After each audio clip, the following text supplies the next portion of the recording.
Hey everybody, this is Steve with Improbable Wargaming, and we're joined by Kyle McCord. and we're here to talk about sweeping engagements, scrambler fields, and the ritual known as letter C. C. Well, I like this my version better. Yeah. Well, go ahead, Kyle. Tell us about this mission a bit. Okay. So Steve and I were talking about this a little bit beforehand, and the ritual is a mission that you have to practice. You really do. It is really quite strange. So you'll notice, if we look at the board here, there are only 3 objectives. And it turns out the one in your deployment zone is irrelevant. It really is. It is irrelevant. The only time that it matters is in terms of the actual, like if you draw a capture enemy outpost, then it matters. But you do not score off these, right? You only score. But the good news is there's only one objective. You say, Kyle, there's only one objective. Good news. You get to add some, right? So let's talk a little bit about the mission rule first, which sounds more dramatic than maybe it is. If you have infiltrators, they cannot start here. Okay, they can't start on an objective.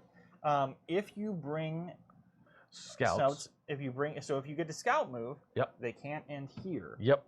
If you are bringing reserves or bringing deep strike, you roll when they come in. They cannot be set up within range of an objective marker. It's just don't touch objective mark. Very odd. Right. So what it tells you is that the material units that you have on the board are probably what you're going to be using to score. Additionally, if this mission is on your roster, you need some garbage units. Why do you need some garbage units? Well, that's a good question. The reason is because when the game begins, you are going to be able to set up. You're going to be able to have a unit that does an objective that sets up your own objective 9 inches away from the existing objective. Can it be further? No, it must be exactly 9. So if I'm going turn 1, suddenly I'm like, oh, it's right here. Now you might say, but Kyle, why not set it up over here? Well, I don't want him anywhere near my stuff.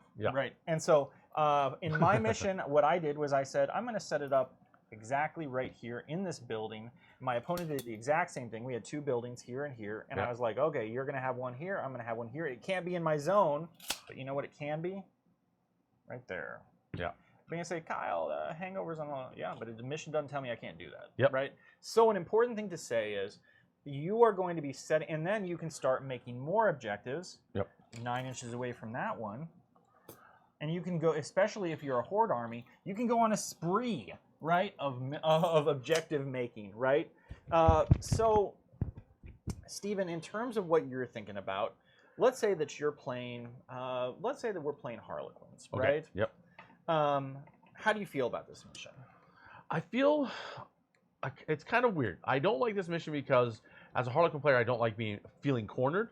And I feel like my choices on where my objectives are, I have a choice, but it's still not kind of what I like because it's all here, and then it really brings my opponent to me. And I feel kind of cornered, and as a Harlequin player, I don't like being cornered. You do. One of the advantages you do have in coming into this is Harlequins have a lot of units. Right now, we're like a horde army. You're like kind of horde army. So you can say, you know what? I would really like to put. I have enough guys that I have someone who can make an objective here.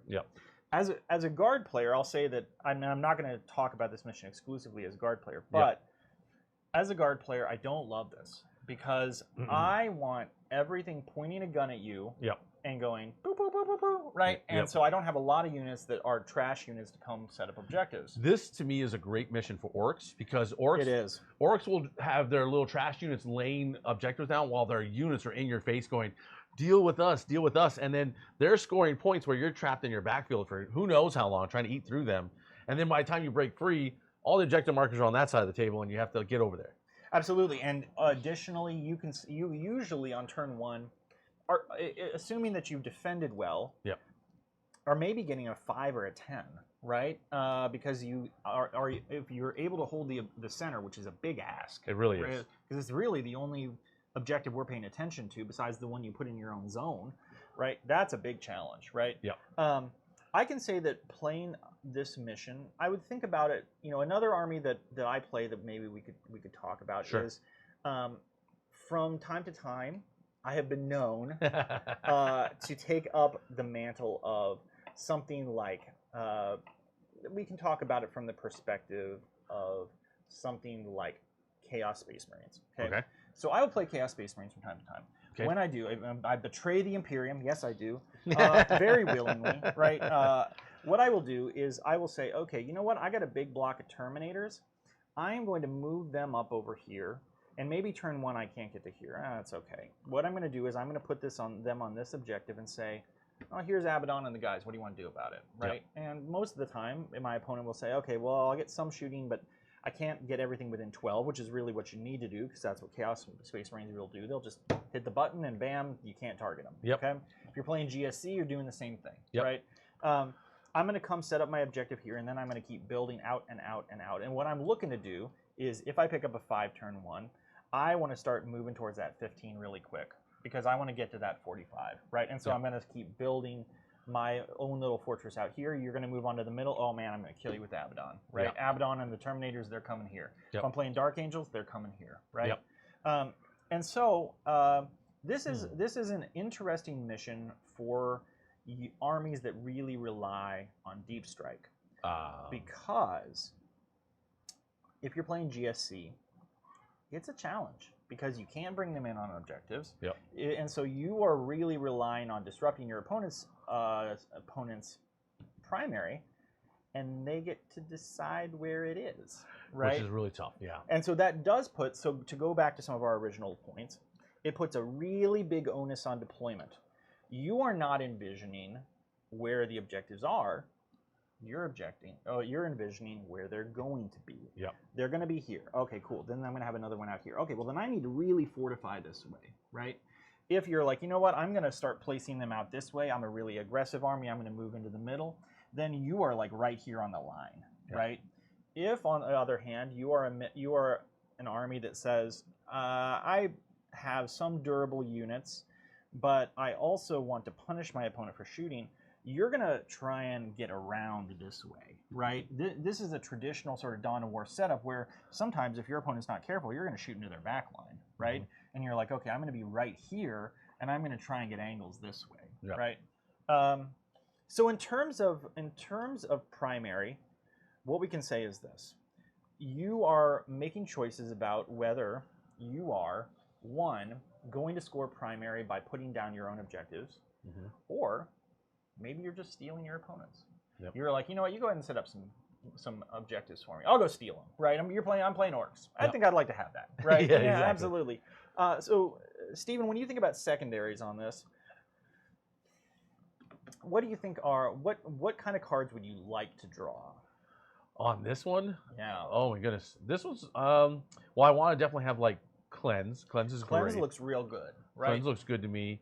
You know, I'm thinking Storm Hostile Objective would be probably quite possible depending on what army you're playing, because it looks very like good. You said, you want to take things away, and there's going to be a lot of clusters of objectives around, so it's easy to leapfrog around. I'm thinking just anything that does actions on points particularly could be good, because honestly, depending on where your opponent goes, you're probably going to be heavily focused going that way if you're more aggressive army or whatnot. So trying to do things in corners are going to be annoying. It's very difficult. I think what you are considering, so we love any secondary that's like objective based. Go towards the center. I want to go to the center, right? Yep. Perfect. I'm less excited, even though it's relatively easy to do things like engage, because this corner's real empty. Yep. This corner's real empty. Yeah. Right? And I don't want to be over here. I want to be right here in the center doing my thing. Yep. I'm not probably excited to draw things like investigate signals. Oh, yeah. Okay, well, but like when you think about it, you want your free garbage units right here in the middle. Yep. Right? You want to be like, okay, I'm using my servitors. I don't know why you'd have servitors, but I want to use my servitors to like make this objective. Okay, perfect. Yep. I don't want my servitors here. I definitely don't want them there. I definitely don't want them there. Yep. I don't want to have to bring my and of course we know with something like Scions, I can't bring them in here. Yep. But still, like, it's not the place I want to be. And so positioning secondaries are not going to look so good. You can end up in a weird situation. You have, oddly, as a player, you have really very little incentive to defend this. Yeah, yeah, because it doesn't score you points, it doesn't score your opponent points. Yep. But you certainly don't want your opponent to draw, capture enemy objective, and go, I'll just walk on over there, right? Yeah. And they can't land on it. They can't land on it. But they sure could if they got Shroud Runners. Yeah. If you're playing a fast army, they're just always. Oh, you never underestimate a fast army. Like they're probably always within striking distance of it, waiting to draw that card. Absolutely, and so that's something we want to be watchful for. So you can't completely leave this undefended. Yep. But you also don't. Again, your energy is going to be right here. That's when we played this recently at Monkey or a variation of it. Right. I was very fixated on, okay, I'm going to steal these objectives, and I realized at a certain point that my opponent couldn't commit hard enough to being here because their shooting was like over here getting angles. It was over here getting angles. Yep. And I was like, well, you got Yvren and some Kabbalites here. I can definitely shoot that to death, right? I'm going to move my Dorn right here. I'm going to put a Dorn right here and say, what are you going to do about it, right? You have some Rangers up there. Okay, cool. If you want to get within 12 inches, I'll gladly shoot you to death, right? Yeah. And so one of the things you can do is kind of challenge your opponent on the ability to hold the center. And so one of the things we want to do, and this is, I think, the key thing I would get to as a recommendation. Yeah. We always want to assess our opponent's army, right? We always want to assess our opponent's army. Steven and I do this all the time. Yep. And what we think about is not only so think about how hard they're committing to the center, how able they are to do so, and then also think about what your plan is to move out, make objectives, and where you want to put them. Yeah. And then what you're going to use to contest what they have. I think that we've mentioned that some missions are very secondary focused. Yep. This is not one of them. Yeah. This is a very primary focused mission, and it's weird. It's weird. And that kind of comes to where we wrap up, is in the sense with this one is you need to practice this one. This is not one you play once in a while. This is one you spend, like, if you could play it every day for a month, it would behoove you. But if you could just play it at least a couple times a week, you should. You need to have a game plan coming into it. Good. And then you need to be able to look at your opponent's army and say, this is what they can do, and then how do I disrupt it, or how do I take advantage of their army and do that. This is literally one of the few that you're definitely coming in with a set game plan every time. Agree. And I think that's probably the best thing to go back to is absolutely we're going to practice this, and we're going to make sure we have a good plan coming in that conforms to the mission. Exactly. So we're finishing up this one. We got more videos to come. If you're a Patreon, you're getting to see these first. So I hope you enjoy. And as always, this is Steven, and this is Kyle. We'll see you next time.